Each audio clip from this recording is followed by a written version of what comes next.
It was good, G. So we're going to do a little time travel. And before we do that, we're going to talk about the vision. One of the questions I get asked is, what are we trying to build? What are you trying to get people to contribute to, right? So in my mind, it's a self-sustained, naturally integrated community within this current socioeconomic climate that's based on spiritual common sense, right? And the potential is here. We just need to connect it. We don't need to reinvent the wheel, just align the spokes that already exist from my standpoint. Now, when I look at the root causes of just this world as a species, it's the lacking of spiritual common sense. And that's what I've been talking about a lot. But also, some of the issues that prevent people from getting to that root cause are socioeconomic, right? The lack of financial freedom and stability and just dealing with this money. So you can have issues that are seen and that are unseen. So we need to look at both. And now looking at the socioeconomic factors that contribute to what we got going on. In socioeconomics, it's relating to or concerned with the interaction of social and economic factors. So a lot of the social factors that we deal with are based on economics, right? And it's a social science that studies how economic activity affects and is shaped by social processes. In general, it analyzes how modern societies progress, stagnate, and regress because of their local or regional economy or global economy, right? So there's a lot that goes on with that.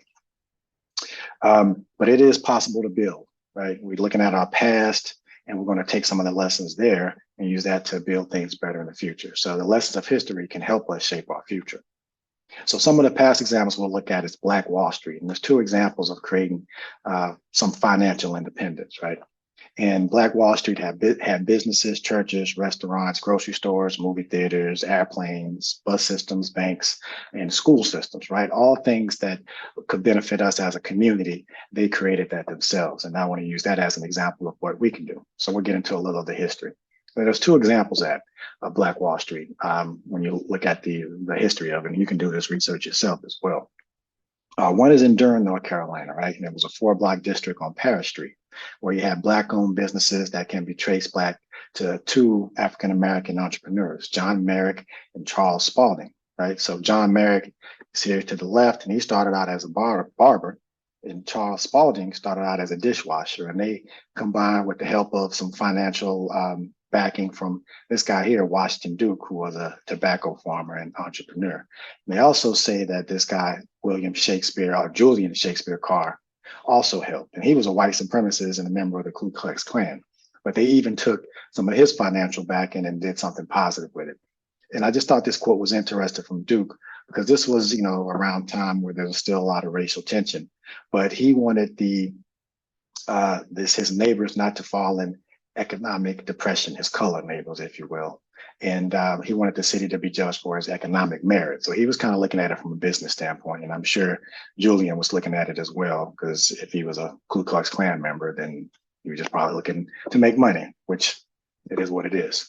There's another example of this in Tulsa, Oklahoma. And this was a city within a city, a 35-block neighborhood that was one of the few places in the country that offered the potential for socioeconomic growth, right? You have professionals, skilled craftspeople, and service workers all in this community. O.W. Gurley and J.B. Stratford were among the founders of Greenwood, right? This is O.W. Gurley. He was a self-educated businessman, and he purchased the first 40 acres in Tulsa, which was supposedly only to be, quote unquote, only to be sold to the color, right? So that's what was started a foundation. And J.B. Stratford was a businessman and community activist that helped. And there were other businessmen involved as well, but these are two of the founders. So why Tulsa? So they ended up in Tulsa, if you kind of go back from the Indian Removal Act. And this was an act signed by the United States government, Andrew Jackson, right? Some of you got him on your bills. In 1830, forcibly moved the natives and from their ancestral homelands, with thousands dying on the Trail of Tears. And you can see the Trail of Tears plaques in a lot of places in the South. And some of those tribes had slaves, and they came to Oklahoma, and many were coming and hoping to have a majority Black population that could create a firewall, if you will, against Jim Crow.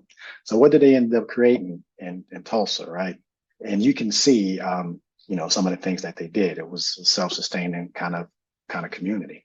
And even though it was called Black Wall Street, you can look at this picture here and see that it wasn't just Black people. And I imagine the thing that we're going to create now, or that I would like to create, would be multicolored and things of that nature. So You can look at the history of what happened there. There was, fires from the ground and dynamite was dropped from the sky. It was one of the first aerial attacks on an American city, and it happened in 1921 and decimated a lot of that. But the purpose of showing this is that it's possible to build, right? A self-sustained, naturally integrated community within this current socioeconomic climate with spiritual common sense. So I say within this current socioeconomic climate because they were building these things with segregation, racism that potentially worse than what's going on now. And they didn't have the financial capability that a lot of us have now. Okay. So we can pool our resources together in ways that they couldn't back then. And these are just examples of what it could be when I talk about being naturally integrated, using nature as part of it, and having sustainability built into it. And the potential exists. When we combine our resources, both mental and physical, to a shared vision, nothing can stop us from creating it. So this is just an example of showing that vision to others and seeing who would like to participate, trying to build something like this. All right, y'all. Peace.